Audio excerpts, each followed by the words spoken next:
पूछना चाहती हूं शहजाद पूनावाला, ये पूरा जो योगी वर्सेस अखिलेश का मामला चल रहा है, ये क्या आने वाले समय में देश की राजनीति का जो डायरेक्शन है वो तय करेगा? क्योंकि लोकसभा चुनाव के बाद एडवांटेज अखिलेश, डिसएडवांटेज बीजेपी था, तो क्या इसीलिए फायरिंग कुछ ज्यादा हो गई है योगी की तरफ से, ताकि लाइन सेट कर दी जाए और जाति का काट हिंदुत्व में फिर से लौट कर आ जाए?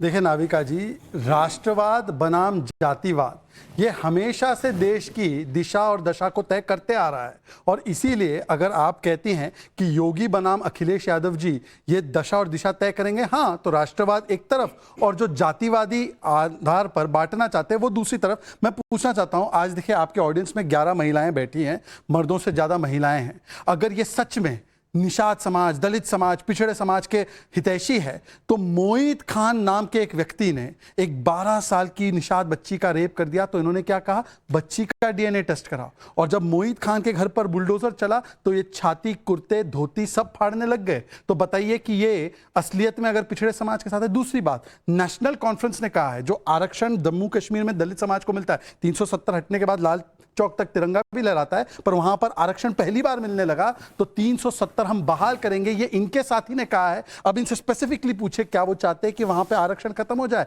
और आखिरी बात, देखिए इतनी बड़ी बड़ी बातें करेंगे, इनसे केवल एक ही चीज पूछिए कि अगर ये सही मायनों में अपने मुद्दों पर अडिग है, तो जब कांग्रेस पार्टी ने इतने वर्षों तक जो मंडल कमीशन के आयोग को लागू नहीं किया, तो आज किसके साथ खड़े हैं? वो कांग्रेस पार्टी के साथ खड़े हैं। दूसरी तरफ वो है जो राष्ट्रवाद के साथ खड़े हैं, पूरे देश को एक करने की बात करते हैं। तो मुझे लगता है एक तरफ राष्ट्रवाद और एक तरफ जातिवाद। मैं सवाल हिंदुत्व पे पूछ रही हूँ, आप राष्ट्रवाद कह रहे हैं। क्या हिंदुत्व इज इक्वल टू राष्ट्रवाद? मैं राजकुमार भाटी कह सकता हूँ, हिंदुत्व और हिंदू समाज राष्ट्रवादी नहीं है क्या?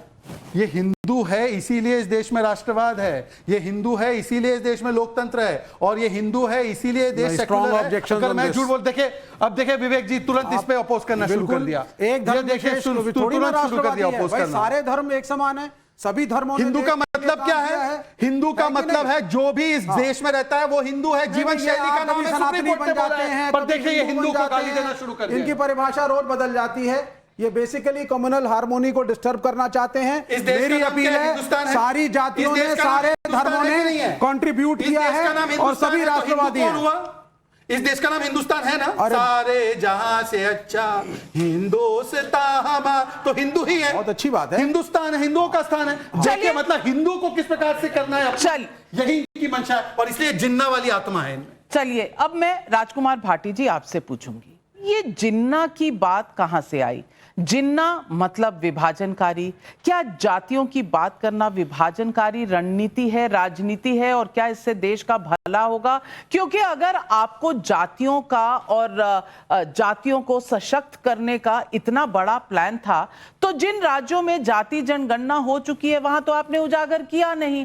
तो ये जाति का जो कार्ड लेकर आप बार बार आते हैं, जाति की अपलिफ्टमेंट आप चाहते हैं पूरे देश में, लेकिन 370 वापस चाहते हैं जम्मू और कश्मीर में, जहां जाति, जो पिछड़ी जातियां थी उनको कोई मानता ही नहीं था।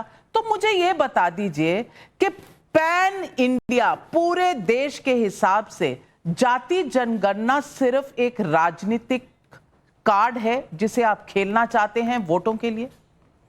नहीं, पहला सवाल, पहला जो आपने बात कही कि जाति का मुद्दा हम उठाते हैं, हम नहीं उठा रहे। खाली ये मुद्दा सैकड़ों साल से उठा हुआ है।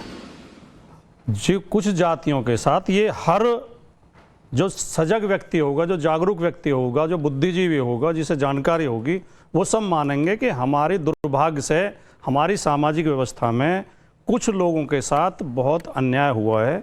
उन्हें सत्ता से, संपत्ति से, सम्मान से, शिक्षा से वंचित रखा गया है, जानबूझकर वंचित रखा गया है। उन लोगों के हक की बात करना, उन्हें बराबरी में लाने की बात करना आज हम नहीं कह रहे। ये बात बाबा साहब डॉक्टर अंबेडकर भी कह रहे थे, उनसे पहले ज्योतिराव फुले भी कह रहे थे, उनसे पहले पेरियार भी कह रहे थे। ये हमारा संविधान भी कहता है, हमारा संविधान व्यवस्था करता है कि पिछड़े, दलित और आदिवासियों को बराबरी में लाने के लिए उनके लिए विशेष प्रावधान किए जाएं, उनके लिए विशेष सुविधाएं दी जाएं, शिक्षा में भी और नौकरियों में भी। और राजनीति में भी उन योजनाओं को लागू नहीं किया गया है, उनका लाभ इन वर्गों को नहीं पहुंचा है। हम इसलिए ये कहते हैं कि एक बार ये सर्वे हो जाए कि उनकी आबादी कितनी है और शिक्षा संपत्ति सत्ता में वो कितने प्रतिशत हैं। अगर वो कम है तो उन्हें बराबरी में लाने के लिए प्रावधान किए जाएं।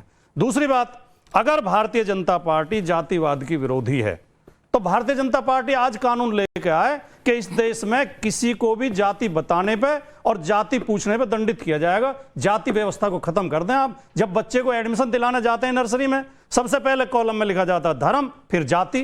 कैसे जातिवाद खत्म होगा?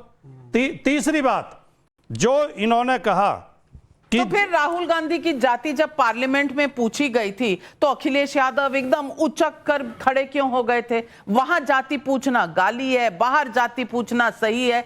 भैया देश को एक चीज क्यों नहीं बताते हर्षवर्धन त्रिपाठी जी कि जाति पूछना सही है या गलत है, या राहुल गांधी की जाति पूछना गलत है, बाकियों की जाति पूछना सही है? ये माजरा है क्या? नविका जी, देखिए, पहली बात तो ये कि जाति इस समाज की सच्चाई है और यहाँ मैं भाटी जी से बिल्कुल सहमत हूँ कि इस देश में ये व्यवस्था करनी चाहिए कि जाति के आधार पर कुछ ना हो और एक कानून बनना चाहिए। मैं भाटी जी से पूर्णतः सहमत हूँ। अगर आपको आधुनिक समाज बनाना है तो आप उस व्यवस्था पर नहीं चल सकते। लेकिन इसका दूसरा पहलू है, जातीय गर्व होना, जातीय पहचान होना, जाति के आधार पर जो पीछे रह गया उसको हिस्सेदारी देना एक चीज है, जाति के आधार पर किसी से घृणा करना, नफरत करना, जहर फैलाना वो दूसरी चीज है। और तीसरी चीज उससे आगे की है जो योगी कर रहे हैं। नहीं, जो अग्रेसिव हिंदुत्व है। बिल्कुल मैं वही कह रहा हूं। लेकिन आप सोचिए जरा, जब खतरनाक हो जाता है, जब कोई ये कहता है कि जाति का अपराधी है तो उसके साथ खड़े हो जाओ। जब कोई ये कहने लगता है, जब कमलेश सिंह प्रधान का घर टूटेगा बुलडोजर से योगी जी तोड़ेंगे, तब तो कोई नहीं कहेगा ठाकुर का घर तोड़ दिया। जब आजमगढ़ में मुख्तार के करीबी शार्प शूटर ठाकुर का घर टूटेगा तब नहीं कहेंगे। जब आदित्य राणा का 2023 अप्रैल में बिजनौर में एनकाउंटर हुआ तब नहीं कहेंगे कि ठाकुर को क्यों मरवा दिया। लेकिन जैसे ही कोई मंगेश यादव का एनकाउंटर होगा, और तो और विकास दुबे का एनकाउंटर होता है तब भी कहते हैं योगी ने मरवा दिया, तब ब्राह्मण का विरोध। मुझे लगता है इससे बचना चाहिए। और जो सबसे जरूरी बात है, अगर आप ये कह रहे हैं कि जातियों को सम्मान मिले, जातियों को उनका हिस्सा मिले, तो निश्चित तौर पर मिले। तो जब ये कहा जाता है कि भाई जिनको हिस्सा मिल गया, जैसे ब्राह्मण ठाकुर को हिस्सा मिला, वैसे दूसरी भी कुछ जातियां होंगी 75 साल में ना, उनको भी हिस्सा मिले। और इसीलिए जब योगी कहते हैं कि बटोगे तो कटोगे, ये सच है। इसमें कोई कम्युनल एंगल को अगर कोई देखता है तो इसका मतलब कि वो गलत बात कर रहा है। या तो आप इधर बोलिए या तो उधर बोलिए, दोनों के बीच में कैसे पांव रख के चलेंगे? एक तरफ तो आके हम जाति बात करेंगे, दूसरी तरफ ये बात करेंगे। और मैं अजय वर्मा जी आपसे यही पूछना चाहती हूं, सीबी शार्प शूटर ठाकुर का घर टूटेगा तब नहीं कहेंगे। जब आदित्य राणा का 2023 अप्रैल में बिजनौर में एनकाउंटर हुआ तब नहीं कहेंगे कि ठाकुर को क्यों मरवा दिया।